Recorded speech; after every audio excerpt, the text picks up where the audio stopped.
Staff Sergeant Connor Walsh stepped off the military transport at Fort Bragg. His desert fatigues still carried the dust of Afghanistan. 24 months of his second deployment had etched new lines around his steel-gray eyes and added a permanent tension to his jaw. At 32, Connor was a decorated intelligence specialist who'd spent his military career in shadows, gathering information, analyzing threats, and solving problems before they became disasters. The drive to his suburban Charlotte home felt longer than usual. Connor's mind wandered to Lauren, his wife of 8 years, and their twins, Emma and Tyler, now 13. He'd missed Tyler's 8th grade graduation and Emma's first school dance. The guilt gnawed at him, but service demanded sacrifice. Lauren knew this when she married him. Connor pulled into his driveway at 1847 hours. Old habits died hard. The house looked different. The old Honda was gone, replaced by a black BMW he didn't recognize. New landscaping adorned the front yard, and expensive outdoor furniture sat on a renovated patio. His modest military salary couldn't afford such upgrades. Inside, the house felt foreign. Designer furniture had replaced their humble living room set. A 75-inch television dominated the wall where their family photos once hung. Those photos now lay in a cardboard box beside the front door, his first clue that something was catastrophically wrong. "Lauren!" Connor's voice echoed through the empty house. No response. He climbed the stairs, muscle memory guiding him to their bedroom. The master suite had been completely redecorated in expensive fabrics and modern fixtures. On the nightstand sat a framed photo of Lauren with a man Connor didn't recognize. A tall, well-dressed stranger with perfectly styled hair and an expensive watch. Connor's training kicked in. He methodically searched the house, cataloging every change, every new purchase, every missing memory. In Tyler's room, he found school reports he'd never seen. Emma's walls displayed awards and certificates from competitions he'd missed. His children had lived entire chapters of their lives without him. The garage contained the biggest shock. The Honda sat beside a motorcycle and expensive tools, but it was the small details that triggered his analytical mind. Oil stains in 2 specific patterns indicated that 2 vehicles regularly parked there. Fresh tire tracks in the driveway showed a heavy vehicle. Likely the BMW had been there recently. Connor sat in his old recliner, the only piece of furniture Lauren hadn't replaced, and opened his laptop. His military intelligence background had taught him that information was power, and he needed to understand what had happened to his family.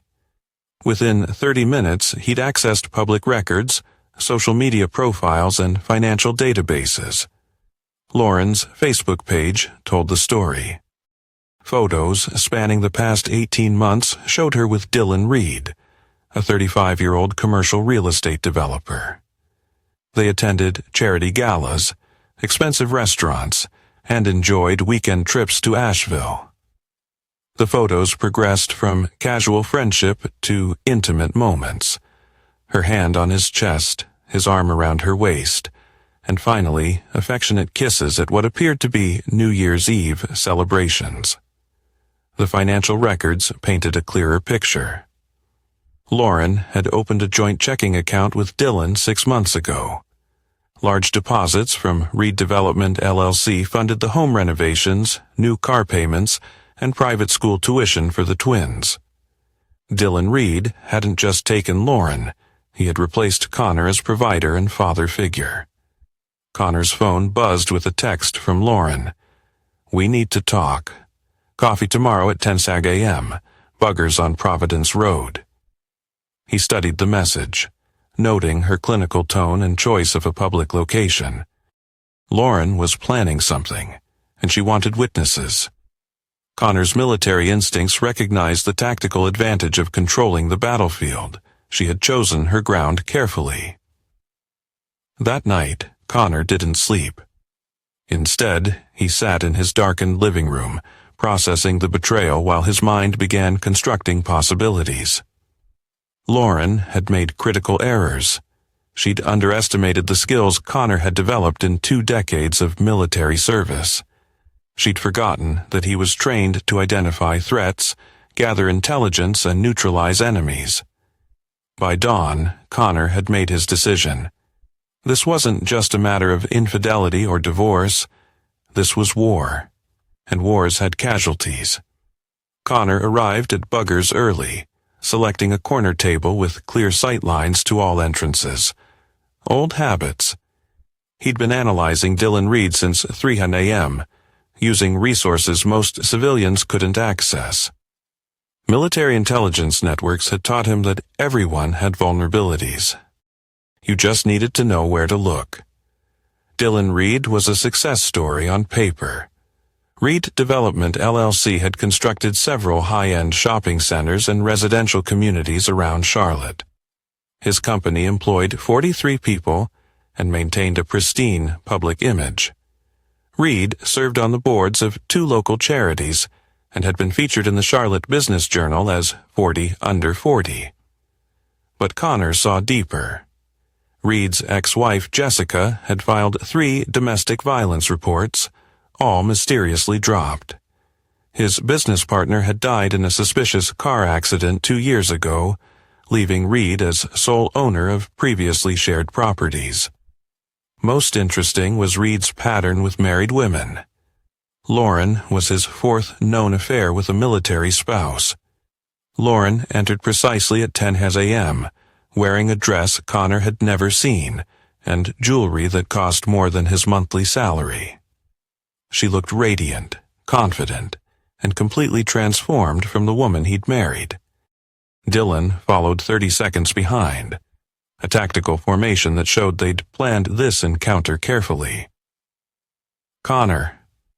Lauren's voice carried no warmth. This is Dylan Reed.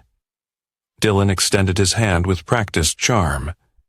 Connor, I've heard so much about you. Thank you for your service.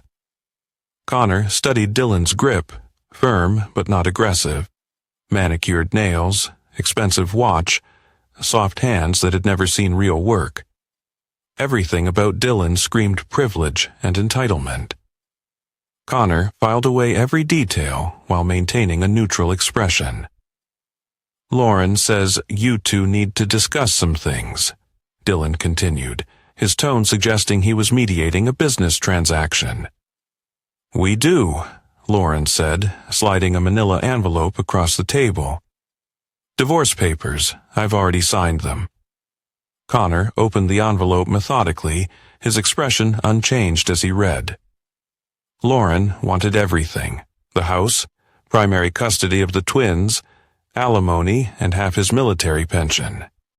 The papers cited abandonment and emotional neglect as grounds for divorce. You abandoned us for war, Lauren said, her voice rising slightly.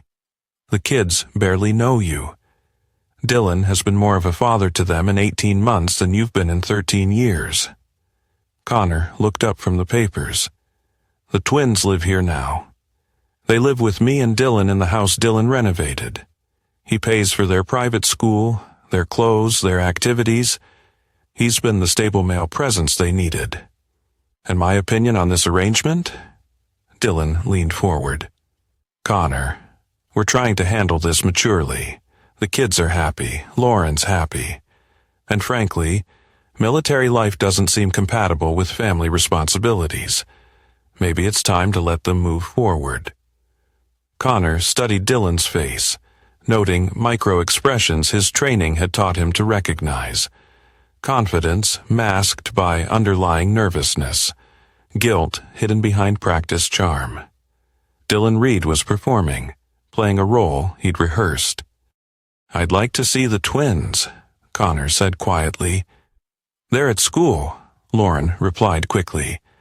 Besides, we think it's better if transitions happen gradually, maybe supervised visits at first. Supervised by whom? My attorney thinks your attorney. Connor folded the papers precisely. And who's paying for this attorney? Lauren's cheeks flushed. Dylan is helping with legal expenses because he wants to adopt my children. The silence stretched uncomfortably. Dylan reached across the table and took Lauren's hand, a possessive gesture meant to establish dominance. Connor, Dylan said, I know this is difficult, but Lauren and the kids have found stability and happiness. Fighting this will only hurt everyone, especially Emma and Tyler. Connor stood slowly, pocketing the divorce papers. I'll need time to review these documents with my own attorney. Of course, Lauren said, relief evident in her voice. We're not unreasonable. Connor looked directly at Dylan. What exactly is your business, Mr. Reed? Commercial real estate development, shopping centers, residential communities, some luxury properties. Successful business?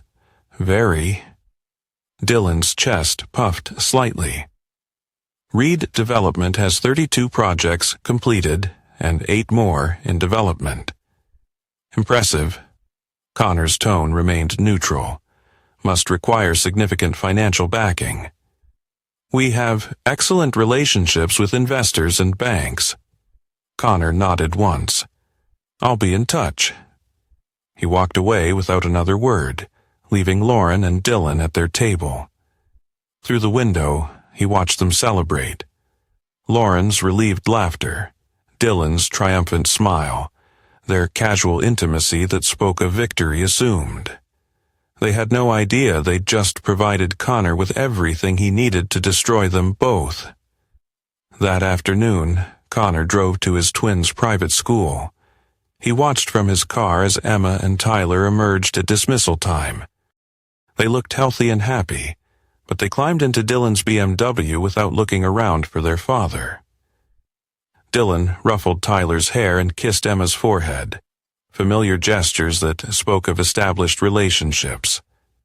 Connor's jaw tightened as he watched his children drive away with another man. Lauren had been busy during his deployment, systematically replacing him in every aspect of their lives. But she'd made one critical error. She'd assumed Connor would accept defeat gracefully. That night, Connor began phase 1 of his plan. He wasn't just going to fight the divorce. He was going to fight back against everyone who had betrayed him. Lauren, Dylan, and anyone who helped them take his family would learn that Staff Sergeant Connor Walsh never forgot a slight and never forgave a betrayal. War had been declared. Now it was time to choose the battlefield. 3 months later, Connor sat in the Mecklenburg County Family Court wearing his dress blues uniform. The choice was deliberate. Every ribbon, every medal, every indication of service designed to remind everyone present that he'd sacrificed for his country while his wife destroyed his family. Lauren and Dylan occupied the plaintiff's table with attorney Patricia Morrison, a formidable lawyer in expensive suits who specialized in military divorces. They'd spared no expense on legal representation. Clearly confident in their position, Lauren wore pearls and a conservative dress that projected wholesome motherhood. Dylan had traded his flashy wardrobe for a subdued business suit that suggested stable provider. Judge William Hoffer called the court to session. Connor had researched Hoffer extensively, a former Marine who'd served 2 tours in Vietnam before becoming a prosecutor and eventually a judge. If anyone would understand military sacrifice, it would be Judge Hoffer. Attorney Morrison rose first. Your Honor, this case represents a tragic but clear situation. Mrs.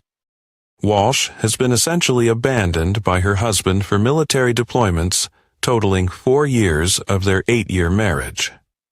The children, Emma and Tyler Walsh, barely know their father and have bonded with Mr. Dylan Reed, who has provided stability, financial support, and paternal guidance during their father's extended absences.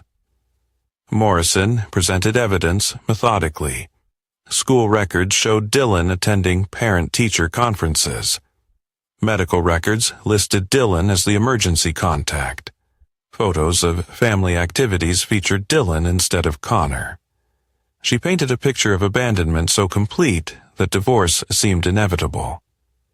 Mrs. Walsh seeks primary custody of the children, who currently live in the family home renovated and maintained by Mr. Reed.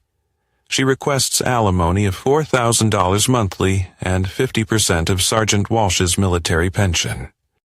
Given Sergeant Walsh's history of absence, supervised visitation seems appropriate initially. Lauren took the stand first, her testimony rehearsed and emotional. She spoke of lonely nights, missed birthdays, and children asking where their father was. She described Dylan as a blessing who'd filled the void Connor's service had created.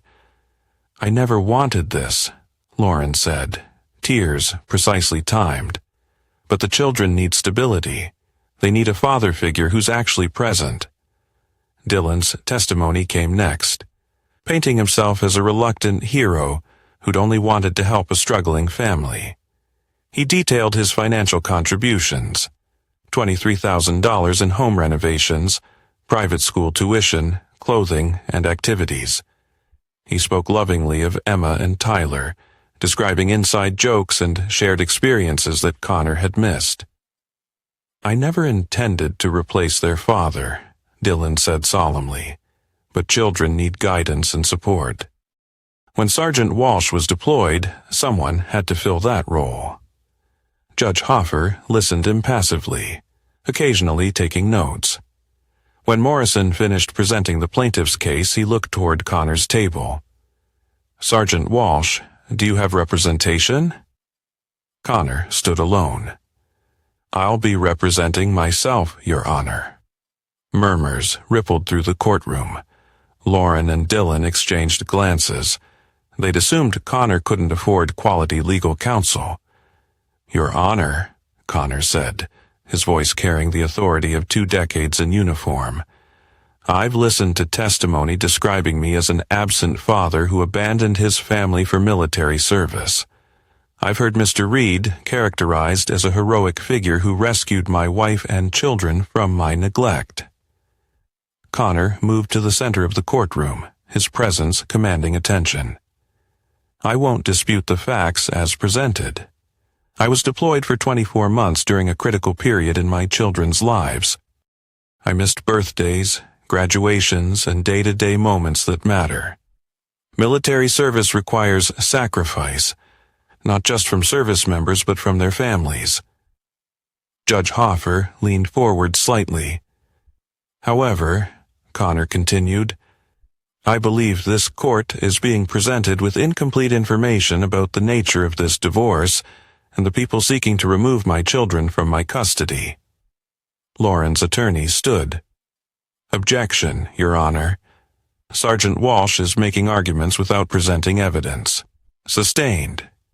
"Do you have evidence to present, Sergeant Walsh?" Connor reached into his briefcase and withdrew a manila envelope. "I do, Your Honor." He approached the bench and handed the envelope to Judge Hoffer. "I believe this information is relevant to determining what's truly in the best interest of Emma and Tyler Walsh." Judge Hoffer opened the envelope and began reading. His expression changed immediately, eyes widening, jaw tightening, color draining from his face. He read for several minutes while the courtroom waited in tense silence. "Miss Morrison," Judge Hoffer said finally, his voice sharp, "did you conduct background investigations on your clients?" "Of course, Your Honor." Standard due diligence was, "Did you investigate Mr. Reed's business practices and personal history?" Morrison glanced nervously at Dylan, who had gone pale.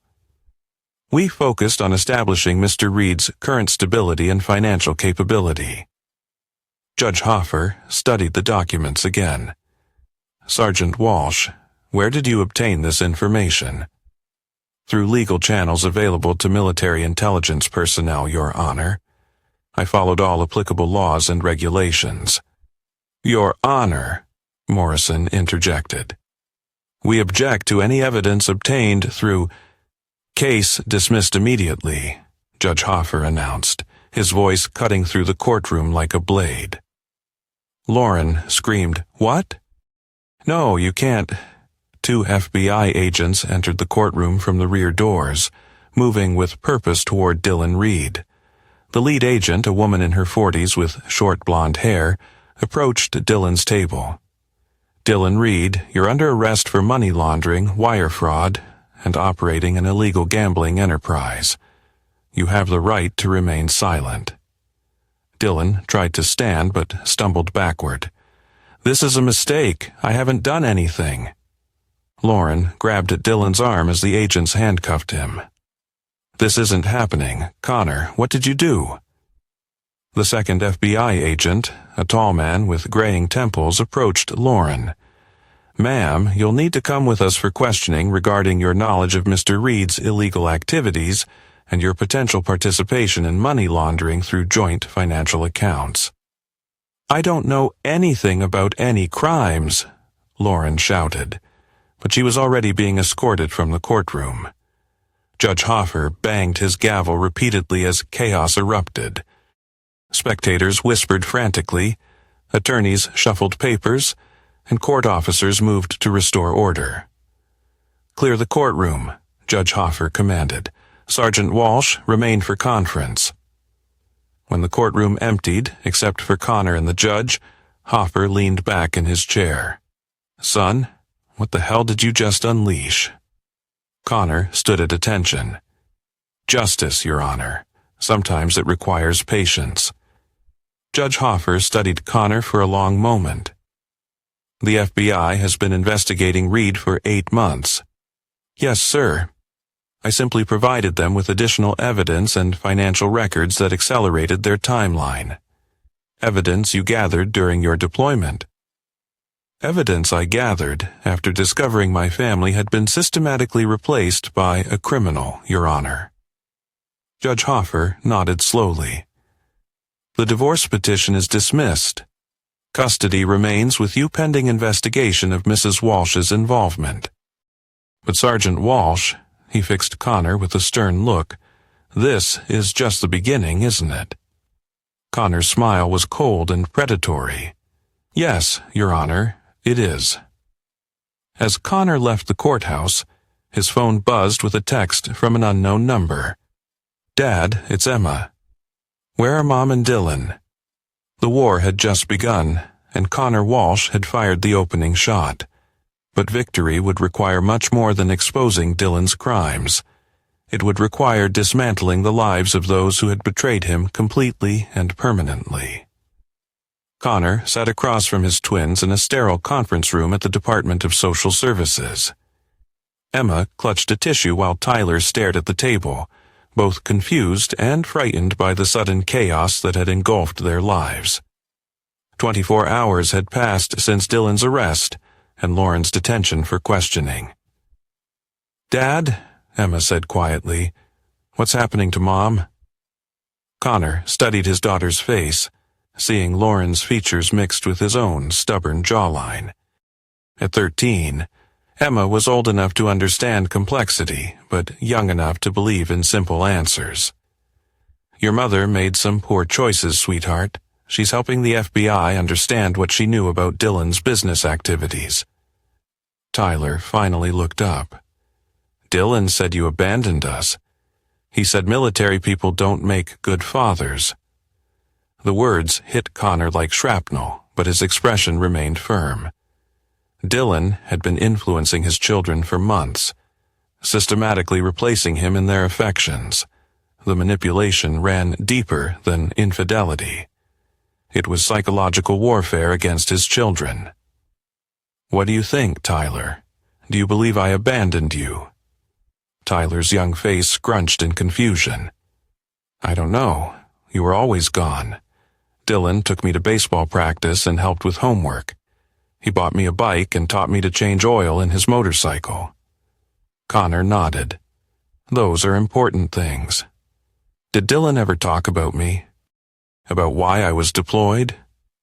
"He said soldiers go overseas because they like fighting more than their families," Emma answered softly. He said you could have gotten a different job if you really cared. Connor felt anger building, but kept his voice calm. Dylan hadn't just taken his wife. He'd systematically destroyed his children's respect and love.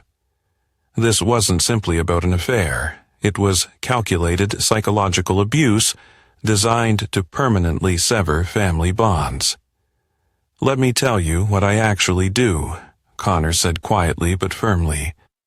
"I gather information to keep Americans safe. Sometimes that means traveling to dangerous places, so threats never reach American soil. While I was in Afghanistan, I helped prevent 3 planned attacks that would have killed innocent people." Tyler's eyes widened slightly. "Really? Really?" Connor assured him, offering a gentle smile. "My job kept you safe, but it also kept me away from baseball practices and homework help. That's the sacrifice military families make. We protect strangers so our own families can live in peace." Emma leaned forward. "But Dylan said—" "Dylan lied about many things," Connor interrupted gently. "You'll understand more as the investigation continues." The door opened and Special Agent Rebecca Torres entered. Connor had worked with Torres twice during joint military and FBI operations, and she'd personally expedited the Reed investigation when Connor provided his evidence. "Connor, we need to discuss Mrs. Walsh's situation with the children present," Torres said, taking a seat. "Emma, Tyler, your mother is being released this afternoon. She's been cooperative and we don't believe she was aware of Mr. Reed's criminal activities." Relief flooded Emma's face. "She's coming home?"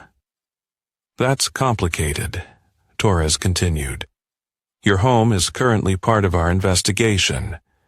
Mr. Reed funded the renovations with money from illegal gambling operations. We're seizing assets connected to his crimes." Tyler looked confused. "What does that mean?" Connor answered calmly. "It means the house improvements, the furniture, possibly the car, anything Dylan bought with illegal money becomes evidence." "But where will we live?" Emma asked, her voice trembling. Torres glanced at Connor. "Your father has legal custody. The decision about living arrangements is his to make." Connor studied his children's faces. Emma looked hopeful but nervous. Tyler appeared angry and defiant. Loyalty to Dylan ran deeper than Connor had realized. These weren't just his children anymore. They were strangers shaped by 18 months of systematic manipulation. "We'll figure it out together," Connor said reassuringly. "But first, I need you both to understand something important. Over the next few weeks, you're going to learn things about Dylan and your mother that might upset you.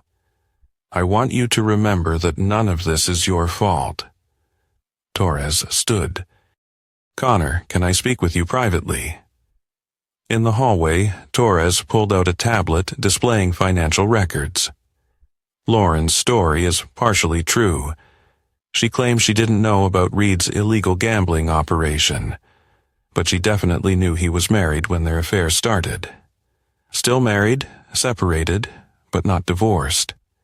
His wife Jessica has been in hiding for 6 months after Reed threatened her over alimony demands. Lauren knew because Jessica called the house looking for Reed twice while Lauren was living there.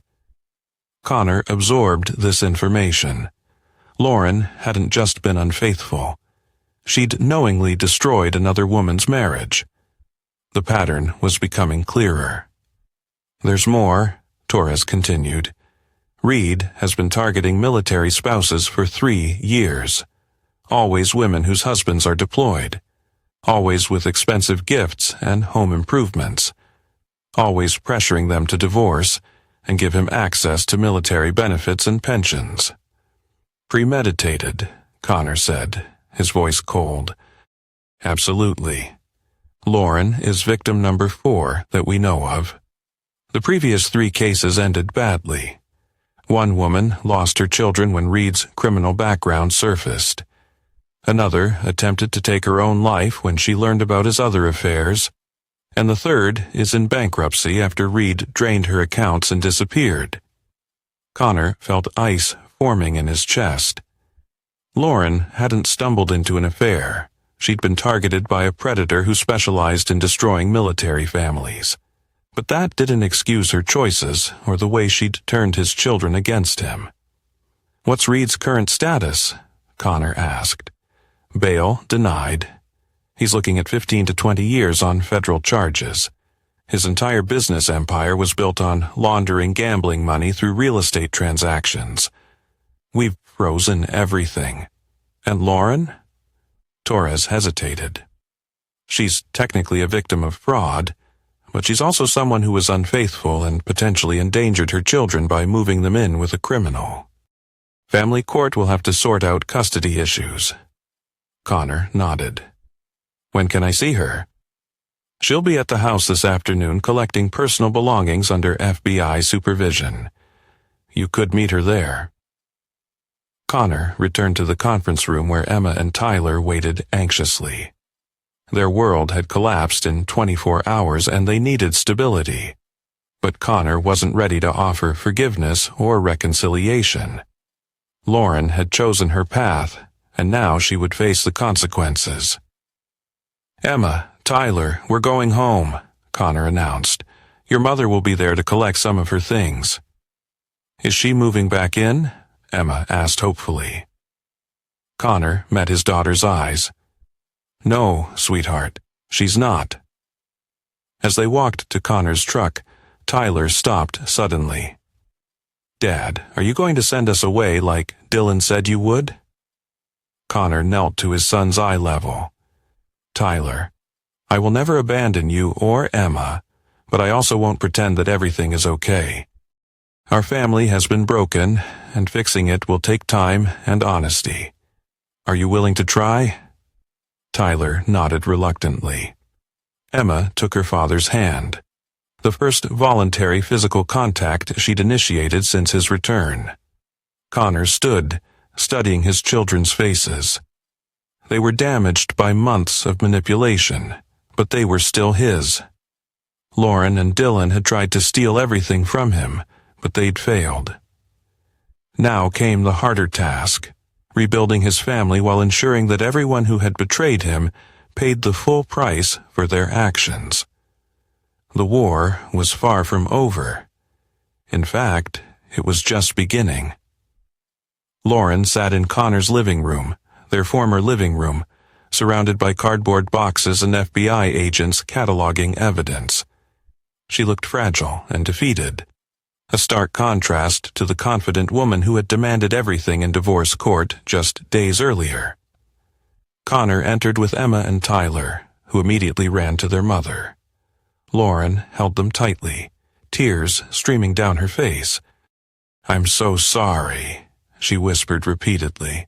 "I didn't know. I never meant for this to happen." Special Agent Torres approached Connor.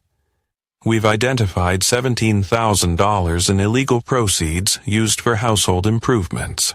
The BMW is being impounded, along with jewelry and electronics purchased with Reed's money.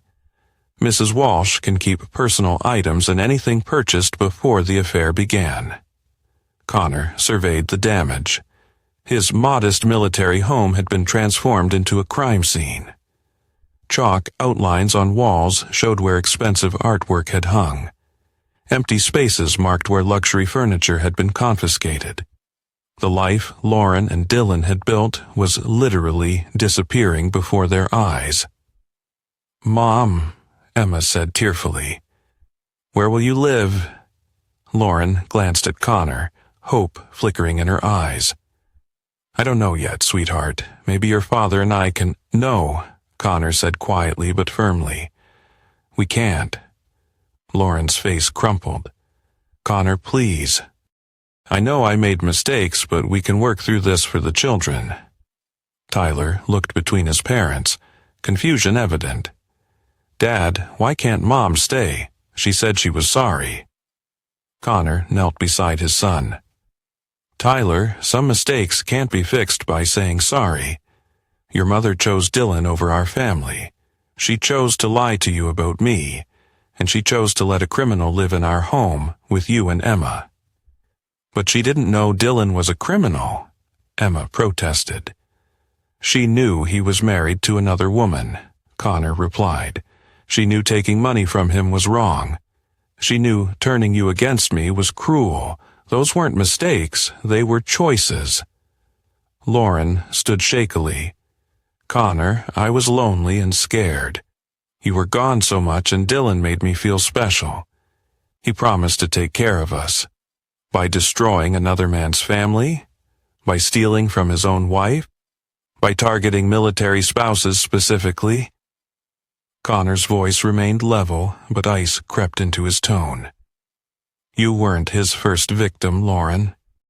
You were just the most convenient. Torres stepped forward with a tablet. Mrs. Walsh, we need to show you something. The screen displayed photographs of 3 other women, all military spouses, all previous targets of Dylan's scheme. Each photo showed the same progression: expensive gifts, home renovations, children bonding with Dylan, and ultimately financial ruin when Dylan's criminal activities surfaced. Jessica Reed, Dylan's wife, tried to warn you, Torres continued. She called to your house twice in March. Dylan told you she was crazy and jealous, but she was trying to protect you. Lauren stared at the photos, recognition dawning. The woman who called asking for Dylan, she said she was his wife, but Dylan said she was lying. She wasn't lying, Connor replied gently. Dylan has been separated from Jessica for 8 months, but never divorced. Your relationship with him was betrayal on both sides. Emma looked confused. What does that mean? Connor answered. It means Dylan was cheating on his wife with your mother, and your mother was seeing Dylan while married to me. Both of them broke their promises. Tyler's young face scrunched in concentration. So Dylan lied to us too? About many things, Connor confirmed. He lied about me abandoning you. He lied about being single. He lied about his business being legal. He used lies to turn you against me and made your mother depend on him. Lauren collapsed into a chair. I thought he loved me. He said he wanted to marry me after the divorce. Torres shook her head. Mrs. Walsh, Dylan had no intention of marrying you. We found evidence he was already planning to target another military spouse, Captain Maria Gonzalez, whose husband is currently deployed in Korea. The revelation hit Lauren like a physical blow. Everything she'd sacrificed, her marriage, her children's respect for their father, her integrity, had been for a lie. Dylan had never loved her. She'd been another mark in his predatory scheme. I need to show you one more thing, Torres said, producing another tablet. Security footage from Dylan's office appeared on the screen. The video showed Dylan talking to another man in what appeared to be a casual conversation. The audio was clear. The military wife thing is perfect. Dylan's voice came through the speakers. They're desperate, grateful for attention, and they have access to benefits and pensions. Plus, the husbands are gone for months at a time. What about Lauren? The other man asked. She's useful for now, good with the kids, doesn't ask too many questions about money. When the divorce is final and I can access the husband's pension, I'll move on to the next one. Lauren gasped, her hand covering her mouth. Emma and Tyler stared at the screen in shock, finally understanding the magnitude of Dylan's deception. He never loved any of us, Emma whispered. Connor felt no satisfaction in his family's pain, but vindication burned in his chest. Dylan hadn't just stolen his wife. He'd systematically manipulated and exploited her vulnerabilities for his own gain. Lauren had been a victim, but she'd also been a willing participant in destroying their family. Mom, Tyler said quietly, did you really tell Dylan that Dad didn't love us? Lauren's tears fell harder. I was angry and hurt, Dylan said things that made me feel like Connor cared more about the military than about us. But you believed him instead of believing Dad, Emma said, her young voice carrying unexpected wisdom. Lauren nodded miserably. I believed what I wanted to hear instead of what was true. Connor stood, his decision crystallizing. Agent Torres, what happens now with the custody situation?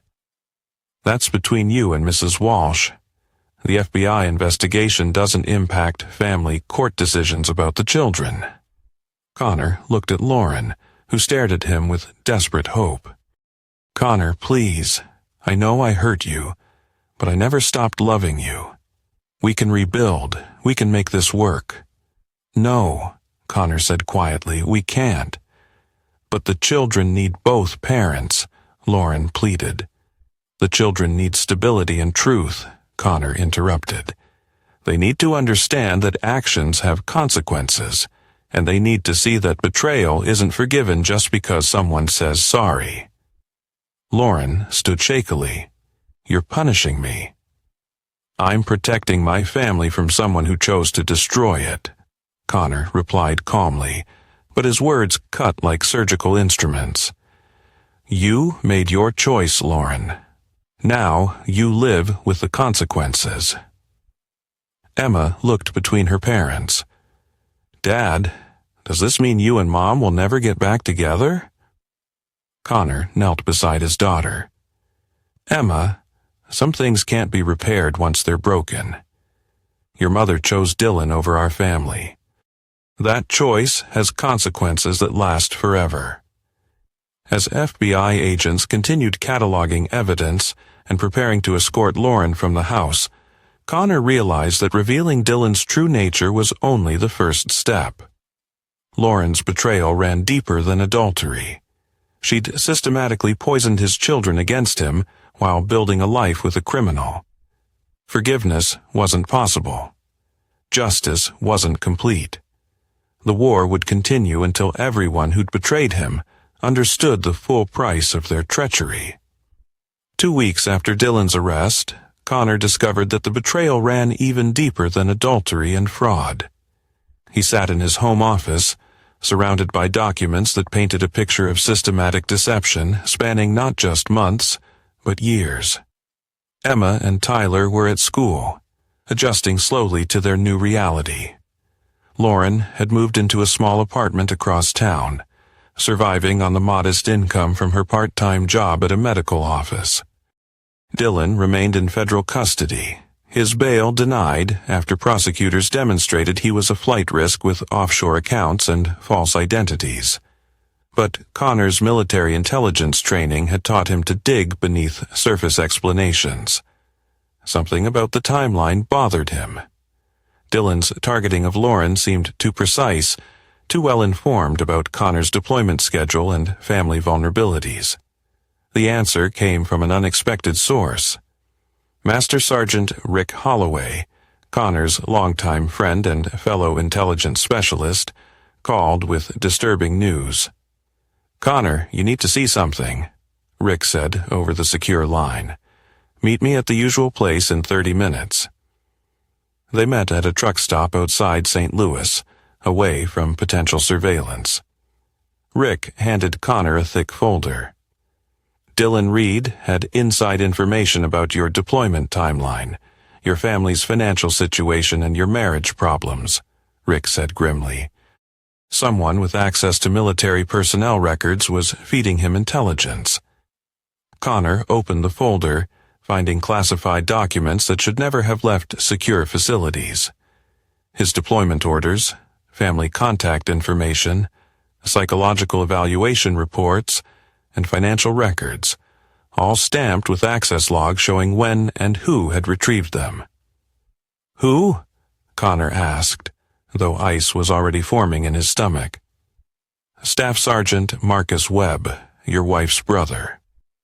The revelation hit Connor like incoming artillery. Marcus Webb, Lauren's younger brother, had been Connor's groomsman and Tyler's godfather. Marcus worked in personnel administration at Fort Bragg, with access to exactly the kind of records Dylan would need to target military families effectively. How long? 18 months. Webb started pulling records on deployed personnel with marital problems. He'd identify vulnerable families, provide target packages to read, and receive payment for each successful operation. Connor studied the documents, seeing the conspiracy clearly now. This wasn't random infidelity. It was a coordinated attack on military families with Lauren's own brother serving as intelligence coordinator. Marcus knew about Lauren's affair from the beginning. He facilitated it.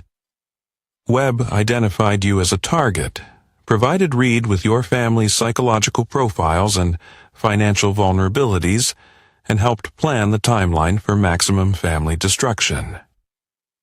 Connor felt rage building like a nuclear reaction. Lauren hadn't just stumbled into Dylan's arms. She'd been set up by her own brother, who had betrayed both his military oath and his family loyalty for money. How many families has Marcus compromised? Rick's expression darkened. 17, that we can prove. Reed's entire operation depended on inside information about deployment schedules, family stress factors, and financial situations. Marcus was the key to everything. Connor closed the folder, his mind already working through the implications. Lauren had been targeted, manipulated, and used by Dylan, but her brother Marcus had orchestrated the entire scheme. The betrayal was exponentially worse than adultery. It was treason disguised as family destruction. Where's Marcus now? Still at Fort Bragg, still pulling records. We've been watching him for 2 weeks, building a case. But Connor, there's something else. Rick hesitated, clearly uncomfortable with what came next. Lauren knew. The words hung in the air like smoke from an explosion. Connor stared at his friend, processing the final betrayal. She knew Marcus was involved, Rick continued. Not initially, but she found out 6 months ago when Marcus got drunk and bragged about how much money he was making from Dylan. Lauren confronted him, and he admitted everything. Connor felt the last pieces of the puzzle clicking into place. She stayed with Dylan anyway. Not only stayed, she helped. Lauren provided Marcus with updates about your emotional state during phone calls home, information about your return timeline, and details about your financial concerns. She became an active participant in the intelligence gathering. The revelation shattered Connor's last illusions about his wife's innocence. Lauren hadn't been manipulated or victimized. She'd been a willing participant in a scheme designed to destroy military families for profit. Her brother had targeted Connor, but Lauren had provided the ammunition. Does she know we're on to Marcus? Not yet. We wanted to brief you first. Connor stood, his mind shifting into operational mode. The scope of betrayal was breathtaking. His wife, her brother, and Dylan had formed a conspiracy specifically designed to destroy his family and steal his military benefits. They'd treated his children as assets to be acquired, and his service record as intelligence to be exploited. I want to confront Marcus personally before you arrest him, Connor said. Rick shook his head. Connor, you know that's not... I want to look him in the eye when he realizes his entire operation has been exposed. I want him to understand that betraying military families has consequences.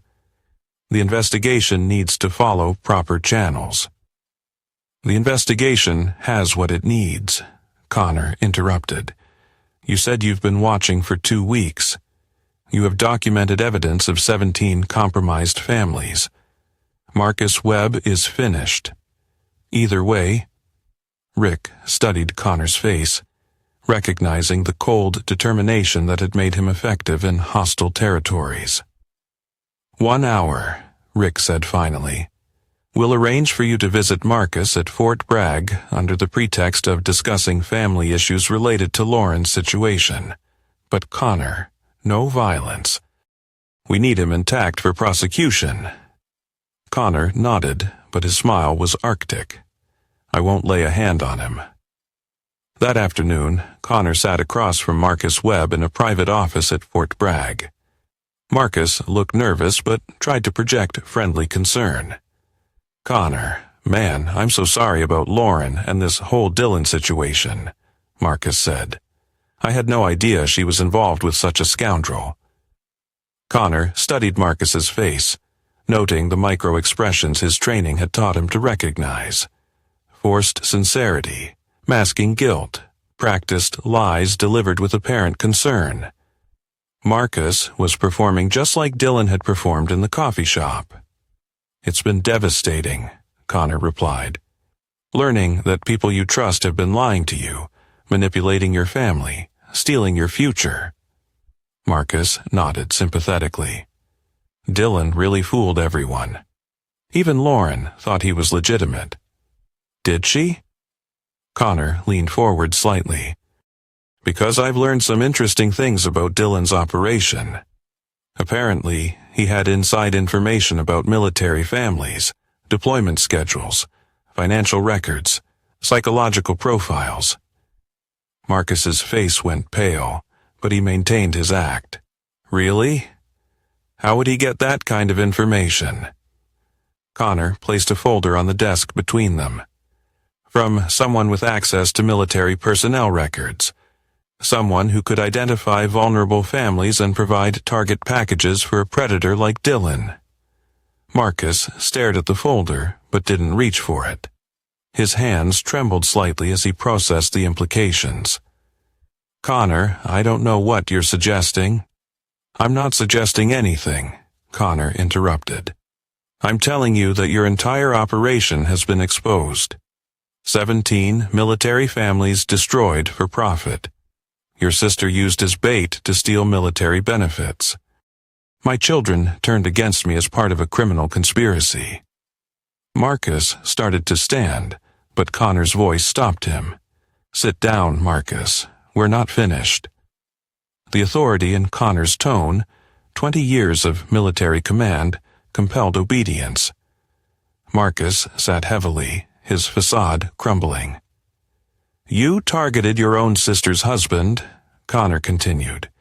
"You provided Dylan with intelligence about my deployment timeline, my family's vulnerabilities, and my financial situation. You helped him systematically destroy my marriage and turn my children against me. Connor, you don't understand. I understand perfectly."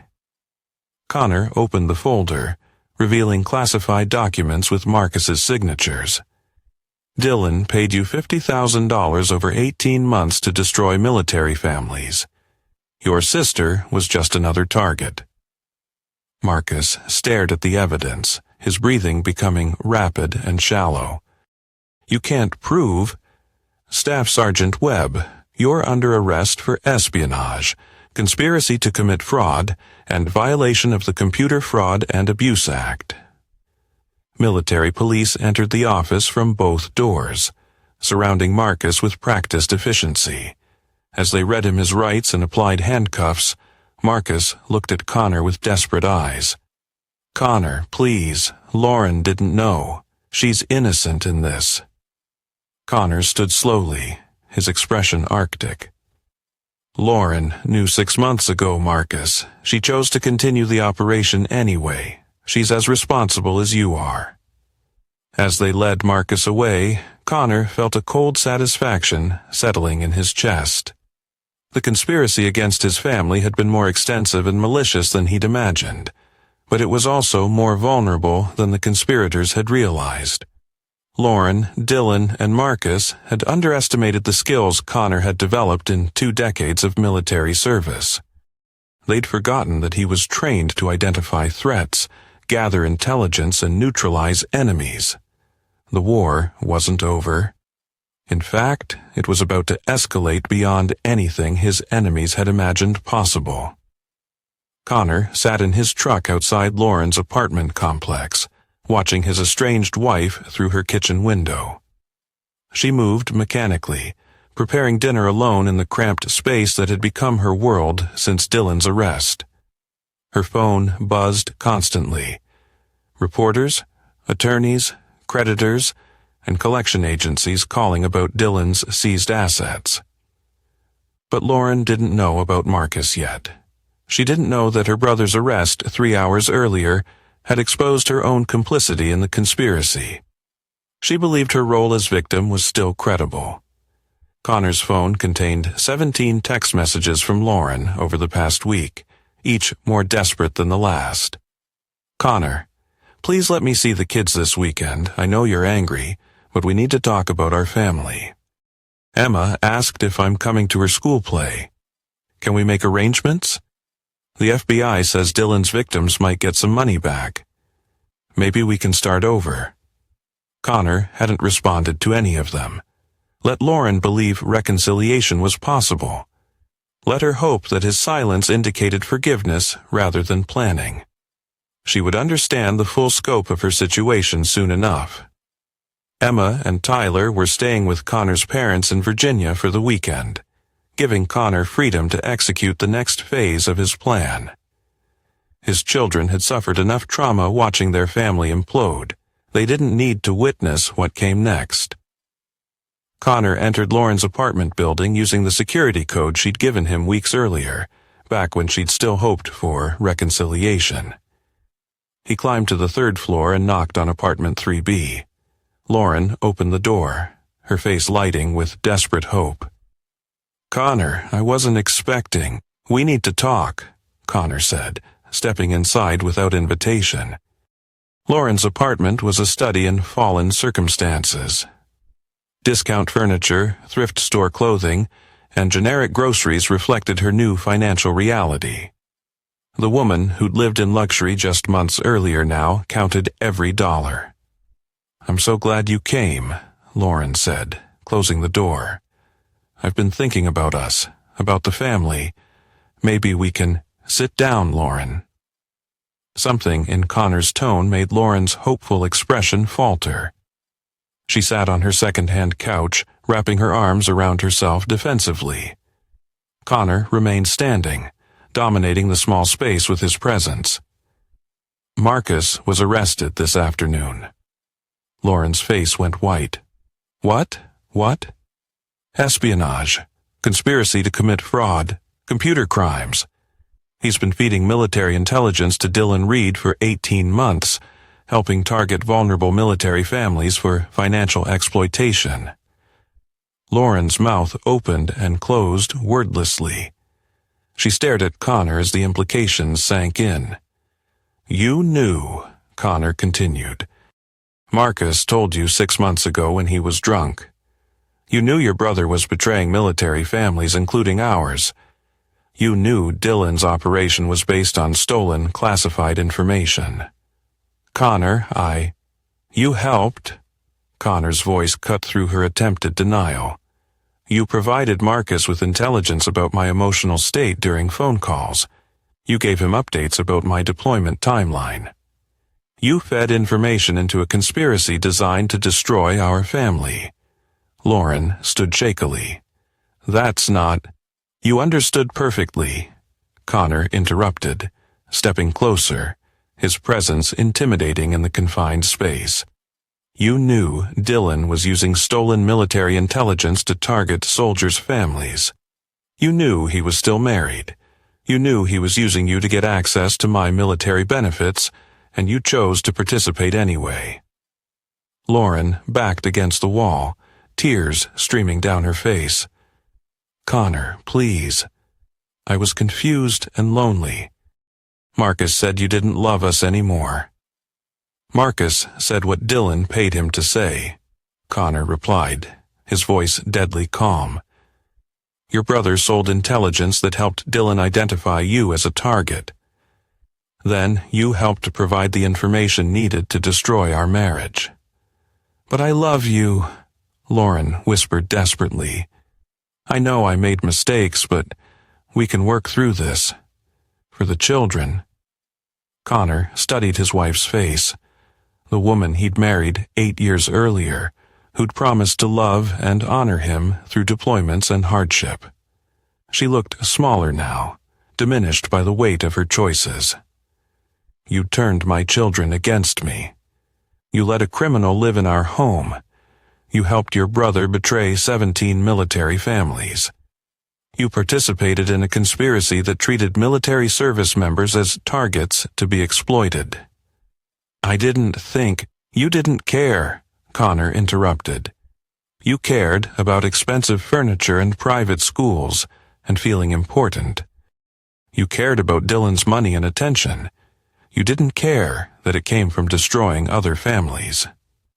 Lauren slid down the wall until she was sitting on the floor, sobbing uncontrollably. What do you want from me? I've lost everything. Dylan's gone. Marcus is arrested. The kids barely speak to me. What more can you take? Connor knelt to her eye level, his voice dropping to barely above a whisper. Everything. Lauren looked up through her tears. What? I'm going to take everything, Lauren. Your job, your apartment, your reputation, your relationship with Emma and Tyler. I'm going to make sure everyone knows exactly what you did to military families. I'm going to ensure you understand the full consequences of betraying people who serve their country. Lauren's eyes widened in terror. Connor, you can't. I've already started, Connor said, standing. Your employer received an anonymous tip about your involvement in a federal conspiracy. The background check they're running will reveal your role in Marcus and Dylan's operation. No, Lauren whispered. Your landlord received information about your connection to seized criminal assets. Your lease will be terminated for providing false information on your rental application. Lauren tried to stand, but stumbled. Connor, please. The parents at Emma and Tyler's school have been informed that you helped a criminal gain access to their community and put their children at risk. You're going to lose everything, Lauren. You're going to understand the true meaning of betrayal. You're destroying me, Lauren gasped. Connor's smile was arctic. You destroyed yourself. I'm just making sure everyone understands what you chose to do. Lauren crawled to Connor's feet, grasping at his legs desperately. Connor, I'll do anything. I'll confess everything to the FBI. I'll testify against Marcus and Dylan. I'll sign away all custody rights. Just please don't what? Connor stepped back from her touch. Don't let people know who you really are. Don't make you face consequences for your choices. I'm begging you. Lauren sobbed. I know I hurt you, but please don't destroy me completely. Connor looked down at his wife, the mother of his children, the woman he'd once promised to protect and cherish.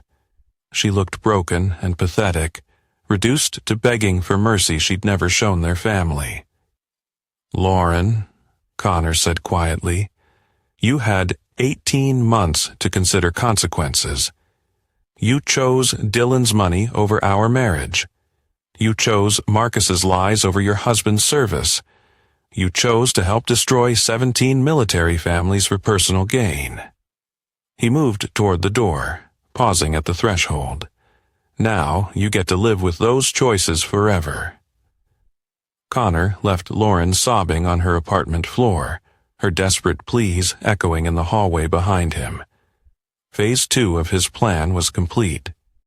Lauren now understood that her betrayal had consequences extending far beyond divorce court. But Connor wasn't finished. Dylan, Marcus, and Lauren had declared war on his family. They would learn that Staff Sergeant Connor Walsh never forgot a betrayal and never showed mercy to enemies. The final phase would be the most brutal of all. 6 months after Marcus's arrest, Connor stood in the federal courthouse, watching his brother-in-law receive a 20-year sentence for espionage and conspiracy. Marcus had aged dramatically during his incarceration. His face was gaunt, his military bearing replaced by the hunched posture of defeat. Lauren sat in the gallery behind the prosecution table, one of 17 military spouses who testified about the devastating impact of Marcus and Dylan's conspiracy. She'd lost 30 pounds. Her hair hung limp and unwashed, and her clothes were clearly second-hand. The prosecution had granted her immunity in exchange for testimony, but immunity from federal charges couldn't protect her from Connor's systematic destruction of her life. Dylan had already been sentenced to 25 years for money laundering, fraud, and operating an illegal gambling enterprise. His wife, Jessica, had divorced him and received custody of their children. The 3 other military spouses he targeted were rebuilding their lives with support from victim services. But Connor wasn't satisfied with federal justice. Prison sentences were temporary. Dylan and Marcus would eventually be released. Lauren had avoided criminal charges entirely. None of them had truly paid for the psychological warfare they'd waged against military families. As court adjourned, Connor followed Lauren into the parking garage. She walked slowly. Defeated by months of systematic destruction, Connor had orchestrated with military precision. "Lauren," Connor called. She turned, her face showing the hollow-eyed exhaustion of someone who'd lost everything. "Connor, I didn't expect to see you here. I wanted to watch Marcus get sentenced. 20 years seems appropriate for betraying 17 military families." Lauren nodded wearily. "I testified against him. I told them everything like you said I should." Connor studied his estranged wife's appearance. Her job at the medical office had ended when her role in the conspiracy became public. Her apartment lease had been terminated when the landlord learned about her connection to seized criminal assets. She'd been living in her car for the past month, showering at truck stops and eating from food banks. "How are Emma and Tyler?" Lauren asked desperately. "I haven't seen them in weeks." "They're doing well." Connor's tone was even. Emma made honor roll and Tyler joined the football team. They're adjusting to life without toxic influences. Lauren flinched at the implication. "Connor, I know you dislike me, but they're my children too. Can't we arrange?" "Supervised visitation was part of our divorce agreement," Connor interrupted. "But you'd need stable housing and employment to qualify.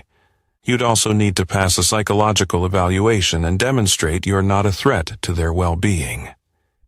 "You know, I can't meet those requirements while you're—" Lauren stopped herself. "While I'm what?" Connor pressed.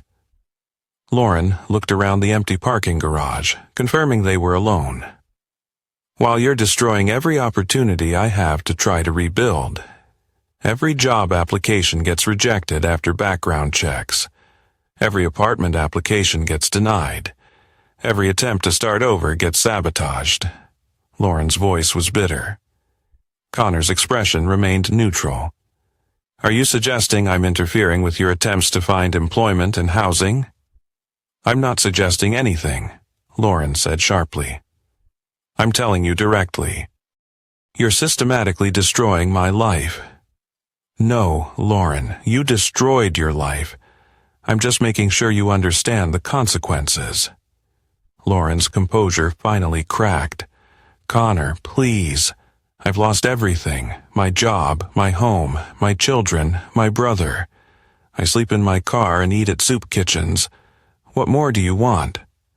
Connor stepped closer, his voice dropping to barely above a whisper. "I want you to understand what you did to 17 military families. I want you to experience the desperation and helplessness you helped create. I want you to know what it feels like when someone systematically destroys everything you care about." "I've learned," Lauren pleaded. "I understand now. I know what I did was wrong." "Do you?"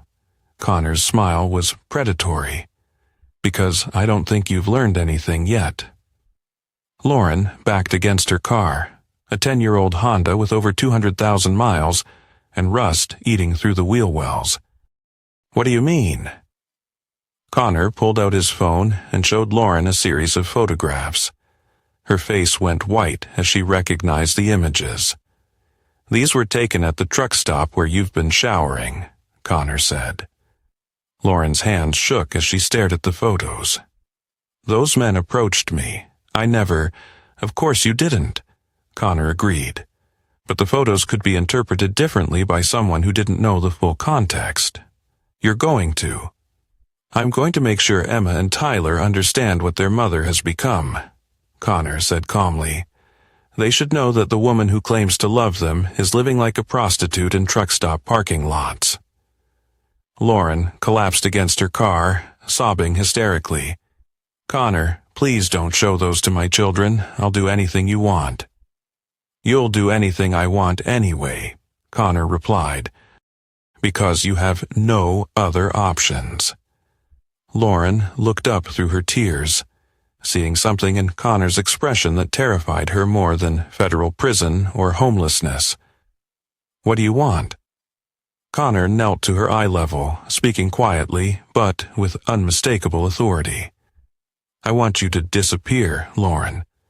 I want you to leave Charlotte, leave North Carolina, and never contact me or my children again. They're my children too, Lauren whispered. No, Connor said firmly. They're my children. You're the woman who helped criminals target their father for destruction. You're the person who chose money and attention over family loyalty. You lost the right to call them your children when you betrayed them. Lauren stared at Connor, finally understanding the full scope of his plan. He hadn't just wanted to punish her. He'd wanted to completely erase her from their lives. If I leave, Lauren said slowly, will you stop? Will you let me try to build something somewhere else? Connor considered the question. If you leave tonight and never return, I'll stop actively destroying your opportunities. But Lauren, if you ever try to contact Emma or Tyler, if you ever attempt to return to their lives, I'll finish what I started. What does that mean? Lauren asked, her voice trembling. Connor's smile was arctic. It means you'll discover there are worse things than living in your car and showering at truck stops. Lauren understood. Connor wasn't just threatening continued harassment. He was promising escalation to levels she couldn't imagine. I need to say goodbye to my children, Lauren pleaded. No, Connor stood. You need to leave tonight, and you need to never look back. Connor walked toward his truck, pausing at the driver's door.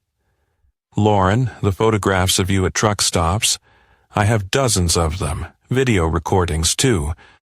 If you ever try to claim I'm an unfit father, or attempt to regain custody, those images will become public record. Lauren slumped against her car as Connor drove away, finally understanding that her war against military families had consequences that would last forever.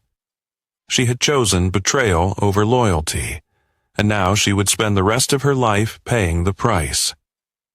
Connor had given her a choice: disappear voluntarily or be destroyed completely. For Lauren, it wasn't really a choice at all. That night, Lauren's Honda disappeared from Charlotte. She left no forwarding address, no contact information, and no trace of where she'd gone. Emma and Tyler asked about their mother occasionally, but Connor told them she had chosen to start a new life somewhere else. The children adjusted, as children do. They began calling Connor's parents Grandma and Grandpa without qualifiers. They soon stopped asking when their mom was coming home. Their world stabilized around the only parent who had never betrayed them. Connor had won completely, but victory felt cold and empty. He'd protected his family by destroying his wife, but the cost had been his own capacity for mercy or forgiveness. In the quiet moments before sleep, Connor sometimes wondered if he had become the monster his enemies had painted him as. But then he remembered 17 military families destroyed by people he had trusted, and he felt no regret. Some betrayals were unforgivable. Some wars ended only with total victory. 2 years had passed since Lauren's disappearance. Emma, now 15, had grown into a confident young woman who excelled in academics and soccer. Tyler, 13, showed natural leadership abilities and talked about following his father into military service. Both children had adapted to life without their mother, their memories of her gradually fading like old photographs. Connor had received promotions and commendations for his work exposing the military intelligence leak that had enabled Dylan's operation. The Army had implemented new security protocols based on his recommendations, and he'd been assigned to a cybersecurity unit that kept him stateside. His career flourished while his family healed, but on a cold February morning, Connor's carefully constructed peace was shattered by a phone call. "Dad," Emma's voice was shaky. "There's a woman at school who says she's our mother." Connor was in his truck and speeding toward the high school within minutes. He called the principal's office, identifying himself and demanding that no one be allowed to approach or remove his children. Lauren stood in the visitors' parking lot, looking dramatically different from the broken woman who'd left Charlotte 2 years earlier. She'd gained healthy weight, her hair was professionally styled, and she wore expensive business attire. A late model Mercedes sat behind her. Someone had clearly funded her transformation. "Connor," Lauren smiled as he approached. "You look well." Connor positioned himself between Lauren and the school building. "You were told never to return." "I was told a lot of things," Lauren replied. Lauren replied calmly, "But circumstances change. I've changed." Connor studied Lauren's appearance, noting the confidence in her posture and the expense of her accessories. Someone with significant resources had invested in her transformation. "Who's backing you?" Lauren's smile widened. "I found new friends who understand what you did to me.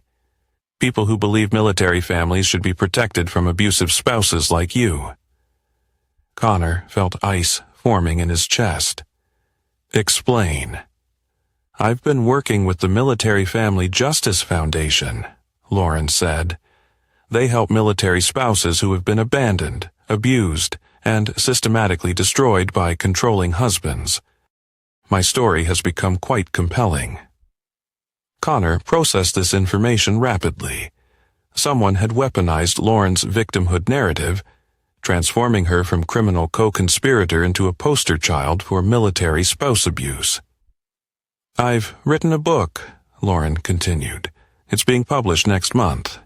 Destroyed by Service: How Military Culture Enables Domestic Abuse.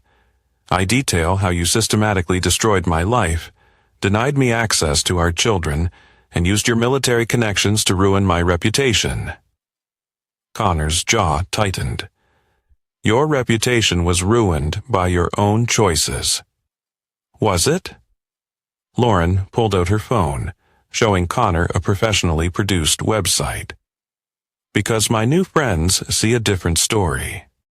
They see a military wife who had an affair during a difficult period, then was psychologically tortured and financially destroyed by a vengeful husband who used military resources for personal revenge."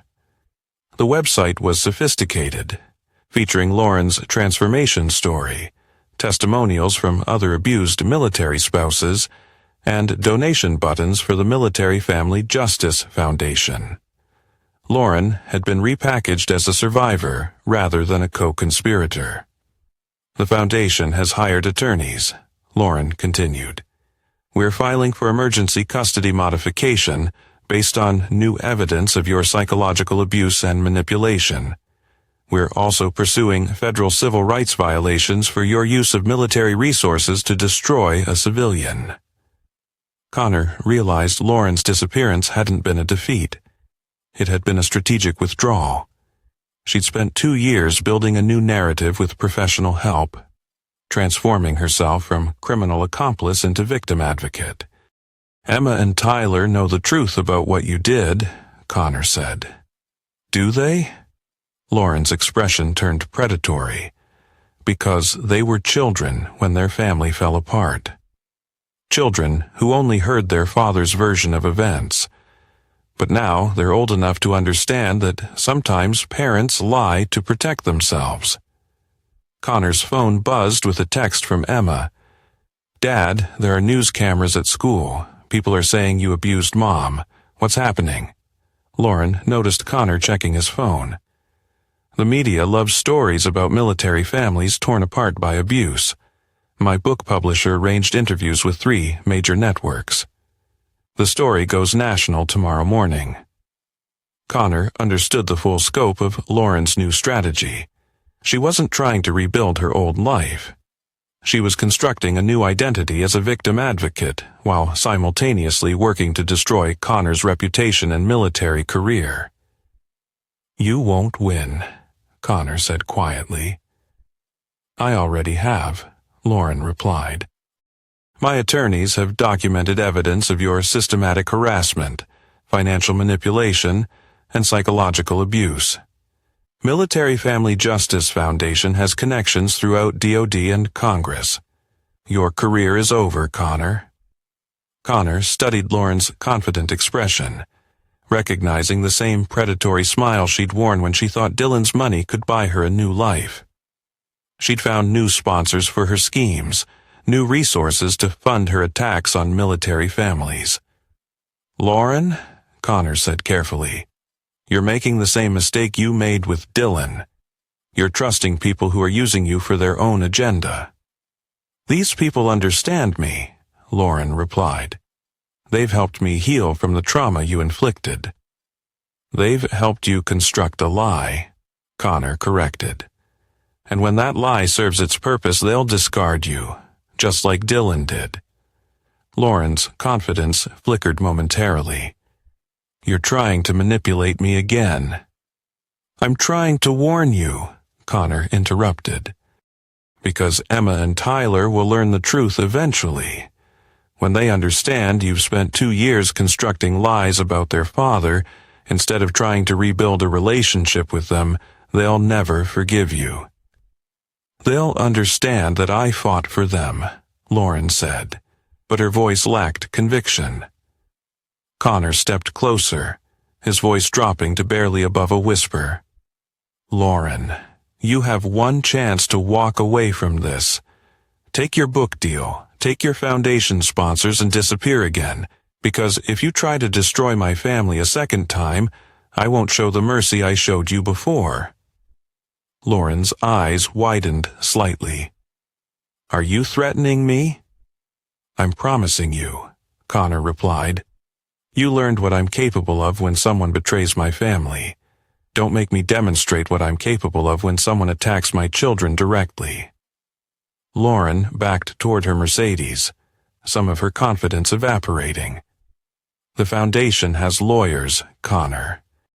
They have media connections and political influence. You can't intimidate me anymore." Connor's smile was arctic. "Your foundation friends don't know who they're dealing with, but they're going to learn." As Lauren drove away, Connor's phone rang. Rick Holloway's voice was tense. "Connor, we've got a problem. Someone's been making inquiries about your military record, your deployments, and your family situation.